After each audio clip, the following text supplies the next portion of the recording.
Almost every one of Shakespeare's texts has a moment of song. So I started picking music, to me, that draws me in. Gospel, rock, soul. I want my fancy friends from Brown and Oxford to come love my show, but I'd also like my friends from the Midwest and my mom's friends and people I went to church with to love it as well.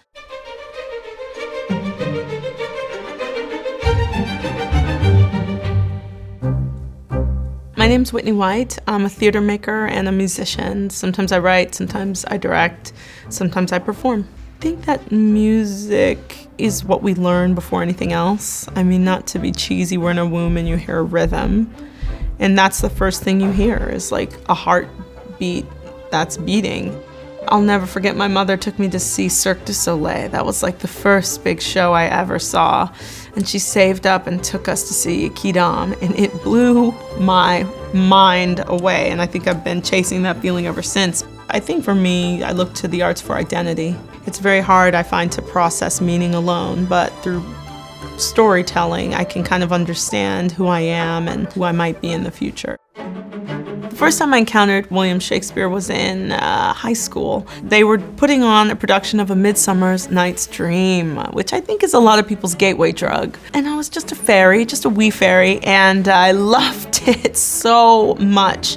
Sociopolitically, there's so much contained within these plays. It's almost hard to fathom that one person was able to look around and gather so many stories and portraits of humanity. Kings, queens, regular countrymen, thieves, children, murderers, performers, clowns.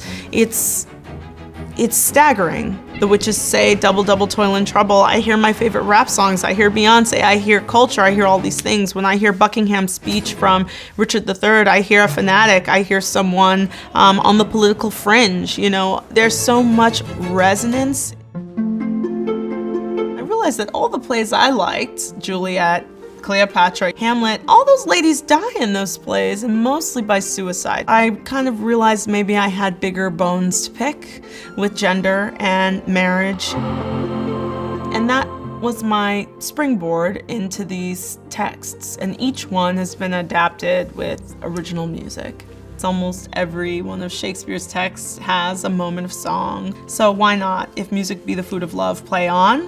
And that's kind of what I'm doing. So I started picking music, to me, that draws me in. Gospel, rock, soul, and I think make people of different educational backgrounds feel included in the work. I want my fancy friends from Brown and Oxford to come love my show, but I'd also like my friends from the Midwest and my mom's friends and people I went to church with to love it as well. Can we perform this work with the highest aesthetic principles as possible, but also make something that everybody can be a part of?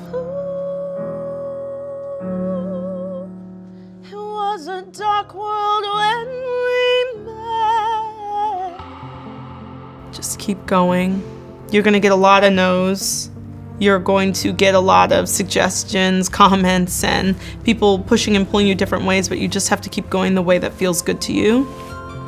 And the other thing is to take life surprises as they come. You have to keep going with the surprises. You know, sometimes the surprises and challenges are quite useful to you.